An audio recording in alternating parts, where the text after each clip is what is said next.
Hello friends, I'm Harish Demla from Accurate Fortune Astrology। दोस्तों आज हम बात करेंगे मंगल देव की कर्क लगन के 11वें भाव की प्लेसमेंट के बारे में। आइए जान लेते हैं कि अगर मार्स कैंसर असेंडेंट के 11th हाउस में आ जाएं या बैठ जाएं, पर्टिकुलरली हमारे बर्थ चार्ट में, लगन चार्ट में, तो हमें किस तरह के फल दे सकते हैं। देखिए दोस्तों, कैंसर असेंडेंट में मंगल देव बहुत ही ऑस्पिशियस प्लैनेट हैं, कारक प्लैनेट हैं। ये 2 हाउस होल्ड करते हैं, एक 5वां घर, एक 10वां घर। दोनों ही घर बहुत ऑस्पिशियस है। एक कर्म भाव है, एक त्रिकोण है, यानी कि हमारा जो है संतान भाव है। और भी बहुत चीजें निकलती हैं इन 2 हाउसेस से, लेकिन 11th हाउस से क्या निकलता है? 11th हाउस लाभ भाव ही है,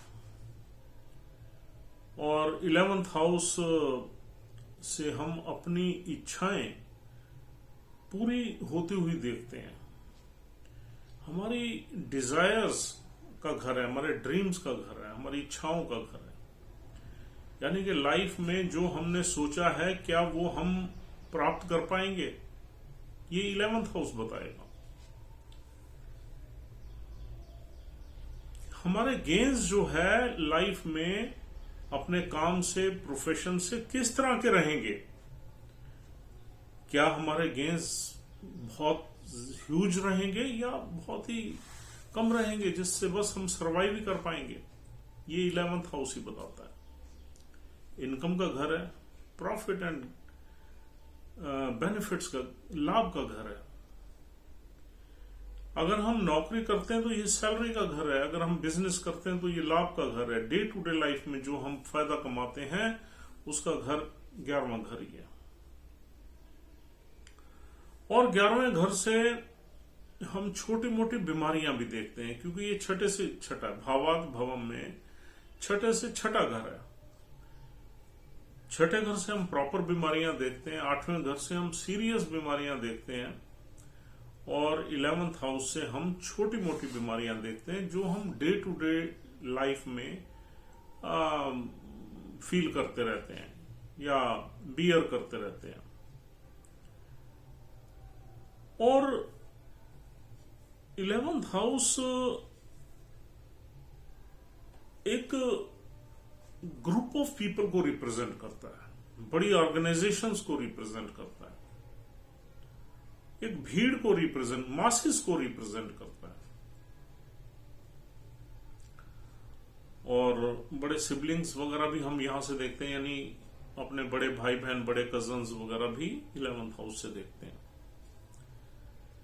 अब दोस्तों यहां पर मंगल देव आ गए। मंगल एक एक्शन का कारक है, एग्रेशन है, एक्शन है, फाइटिंग स्पिरिट है, एक एम्बिशियस प्लैनेट है, ब्लड का कारक है, जोश खरोश मंगल में है, रेड कलर है इसका। और अब देखिए, सबसे पहले तो मंगल की क्वालिटीज इस हाउस में आ जाएंगी, फिर 5वें घर का सिग्निफिकेंस भी यहां से हम कनेक्ट करेंगे, 10वें घर का भी करेंगे, फिर इसकी एस्पेक्ट्स जो हैं 4th, 7th and 8th aspect of Mars, वो भी हम डिस्कस करेंगे। तो आइए देख लेते हैं कि सबसे पहले यहां पर इंसान काफी एम्बिशियस होगा, टास्क ओरिएंटेड होगा, अपनी ऑर्गेनाइजेशन में लीडरशिप रोल में होगा, लोगों से ऊपर रहेगा, मासेस के ऊपर रहेगा, बातचीत करने में 2 नंबर साइन यहां पड़ा हुआ है, ध्यान रखना, शुक्र का साइन है। बातचीत करने में माहिर होगा, लेकिन स्वीट होगा। यहां वो मंगल की वो एनर्जी जो है, जो एंगर, फुल ऑफ एंगर वाली एनर्जी है, वो डाइल्यूट हो जाती है 2 नंबर साइन में क्योंकि ये राशि शुक्र की है, या शुक्र का प्रभाव है, और ये जमीन की राशि है। आदमी प्रैक्टिकल हो जाता है, जमीनी बातें करता है, प्रैक्टिकल बातें करता है। ये फायर साइन नहीं है, ये एयर साइन नहीं है। आदमी हवा में बातें करेगा, यहां जमीन से जुड़ी हुई बातें करेगा, प्रैक्टिकल बातें करेगा। अपने प्रोफेशन में he will be a famous person, he will be task oriented person. अच्छी बातें करके, स्वीट बातें करके आगे बढ़ेगा, लेकिन उसकी बातों में जोश खरोश तो रहेगा। मंगल का प्रभाव तो आना ही आना है, लेकिन मंगल का वो प्रभाव नहीं आना जो फाइटिंग स्पिरिट वाला है, जो क्वेरलसम है, जो फुल ऑफ एंगर है, एग्रेशन है, वो डाइल्यूट हो जाएगा। लेकिन फिर भी मंगल में एक एनर्जी है, विल पावर है, एंथ्यूज है, वो चीजें तो रहेंगी, उनको नहीं निकाल सकते आप। और यहां पर इंसान काफी सक्सेस की तरफ बढ़ेगा। मंगल और शुक्र में न्यूट्रल रिलेशनशिप हम मानते हैं, और यहां पर मंगल जो है अच्छा परफॉर्म करेगा। इंसान की अपनी इच्छाएं लाइफ में पूरी जरूर होंगी, और छोटी मोटी बीमारी भी थोड़ी बहुत रहेगी, लेकिन मंगल में एक फाइटिंग एबिलिटी रहती है। कुछ भी हो जाए मंगल में, तो मंगल काम करता रहता है। पर नेटिव ये काम करता रहेगा, छोटी मोटी बीमारियों की परवाह नहीं करेगा, क्योंकि वो एनर्जी है। और बड़े भाई बहनों से यहां अच्छी बनेगी, इस इंसान की बहुत अच्छी बनेगी, बड़े भाई बहनों से अच्छी बनेगी, ऐसा यहां पर भाव मिलता है। जब तक हम ये ना देखें ये मंगल अफ्लिक्टेड है, या ये मंगल जिस नक्षत्र में बैठा हुआ है उस नक्षत्र का लॉर्ड कहीं खराब फंसा हुआ है, तब इन चीजों में डेफिशिएंसी आएगी। अब देखिए, 5वां घर है हमारा एजुकेशन का, बच्चों का, संतान भाव है। तो यहां पर इंसान की जो एजुकेशन है वो एक तो अच्छी होगी, दूसरा एजुकेशन का सीधा प्रभाव उसके प्रोफेशन पे होगा, यानी कि he will use his educational knowledge in his professional life. इंसान को मासेस के साथ, ग्रुप ऑफ पीपल के साथ डील करना पड़ेगा, बड़ी ऑर्गेनाइजेशंस में काम करेगा। और 5वें घर से हम देखते हैं संतान। ऐसे लोगों की संतान भी प्रोफेशनल होती है और अच्छे पैसे कमाती है लाइफ में, ह्यूज पे पैकेज वगैरह लेती है और एम्बिशियस होती है। और तीसरा हम देखते हैं स्पेकुलेटिव गेन्स। तो यहां गेन्स अच्छे मिलते हैं, यानी आदमी स्टॉक मार्केट में भी अगर पैसा लगाए तो पैसा कमा सकता है। अभी हम नक्षत्रों की बात नहीं कर रहे, वो भी हम इन्फ्लुएंस बीच में डालेंगे लास्ट में। तो अभी तो इस तरह के ही फल निकलते हैं। अगर सपोज किसी भी मंगल, वैसे ही हम मंगल के प्रभाव देखें तो ये मिलते हैं। तो इंसान जो है स्टॉक मार्केट से पैसा कमा सकता है। इंसान का एक्सप्रेशन, सेल्फ क्रिएटिव एक्सप्रेशन बहुत अच्छा हो सकता है, बहुत ही एक फुल ऑफ एनर्जी हो सकता है, पैशनेट हो सकता है, इंसान बढ़िया हो सकता है। लव लाइफ जो है इंसान की कई लोगों से चलेगी, क्योंकि ये ग्रुप ऑफ पीपल का हाउस है। और 5वां घर किसको बिलोंग करता है? हमारी लव लाइफ को। तो लव लाइफ जो है ग्रुप ऑफ पीपल, मतलब कई लोगों से रोमांटिक रहेगा इंसान, कई लोगों से उसका एट ए टाइम ना हो तो रह सकता है। And he will be liked by many people, क्योंकि मंगल बहुत ही एक्टिव प्लैनेट है और ये नेटिव बहुत ही एक्टिव होगा रोमांटिक लाइफ में। तो ये तो हो गया एक पूर्व पुण्य हाउस है, 5th हाउस। तो इसका मतलब पिछले जन्म के कर्मों के कुछ अच्छे रिजल्ट्स यहां मिलेंगे, इनकम को लेकर, पैसे को लेकर। आदमी का पे पैकेज अच्छा रहेगा, ह्यूज पे पैकेज रहेगा। आदमी अगर बिजनेस में है तो वो बल्क में पैसा कमाएगा। अब 10वें घर का स्वामी भी यही है जो 11वें में बैठा है। 10वां घर किसका? कर्म भाव। तो 11वां घर लाभ भाव। तो कर्म से जो भी इंसान कर्म करेगा, जो भी आदमी प्रोफेशन या ऑक्यूपेशन करेगा, उसमें लाभ के योग बनेंगे। और ये इट इज इक्वलेंट टू राजयोग। 10वें घर का स्वामी 11वें में चला जाए तो आदमी बहुत पैसा कमाता है। और आदमी अपने नेटवर्क सर्कल का बेनिफिट लेगा पैसा कमाने में। नेटवर्क सर्कल का भी हाउस है ये। हमारा जो प्रोफेशनल नेटवर्क सर्कल रहता है उसका 11th हाउस है, वहां से भी ये लोगों की हेल्प लेगा। इंसान नौकरी में है तो वो नौकरी उसकी कभी खाली नहीं रहेगी। आज नौकरी छूट गई या कोई प्रॉब्लम आ गई तो वो किसी अपने दोस्त से कहेगा, यार देखना कोई अगर तुम्हारे यहाँ जगह हो तो आई एम रेडी, बिकॉज मैंने वो छोड़ रहा हूं, तो उसकी नौकरी लग जाएगी। इसका network circle will support him. Most of the time, जब तक कुछ अफ्लिक्शन नहीं है मंगल में, वो हम अभी बताएंगे आपको। और दोस्तों यहां पर 10th हाउस से हम देखते हैं पिता की वेल्थ। तो इंसान पिता की वेल्थ का भी कुछ ना कुछ उसे गेन्स मिलेगा। पिता की वेल्थ का किससे कनेक्शन हो गया? इंसान के लाभ से कनेक्शन, मतलब वेल्थ से गेन उसे मिलेगा, पिता के पैसे से गेन्स मिलेगा, पिता के परिवार से गेन्स मिलेगा। तो मतलब कहीं ना कहीं पिता की फैमिली सपोर्टिव होगी, पिता भी सपोर्टिव होंगे, तभी तो वो पैसा देंगे इसको और उससे ही लाभ कमाएगा। अब मंगल भूमि का कारक भी है, तो इसको पिता की वेल्थ से कुछ प्रॉपर्टीज वगैरह भी यहां मिल सकती हैं, जिससे ये रेगुलर इनकम जनरेट कर ले। यहां पर पैसा वैसा के अलावा इंसान की जमीन जायदाद वगैरह भी बनेगी। तो ये सारे फल यहां मिलेंगे। अब यहां बैठा हुआ मंगल दूसरे घर को देखेगा, तो यहां जो कमाया हुआ पैसा उसको इकट्ठा भी करेगा, उसमें से सेविंग भी करेगा और अपना परिवार का भी ध्यान रखेगा। He will be very protective, क्योंकि वह 5 नंबर राशि है, मित्र राशि है सूर्य की, मंगल की मित्र राशि है, सूर्य की राशि पड़ी हुई है 2 नंबर में।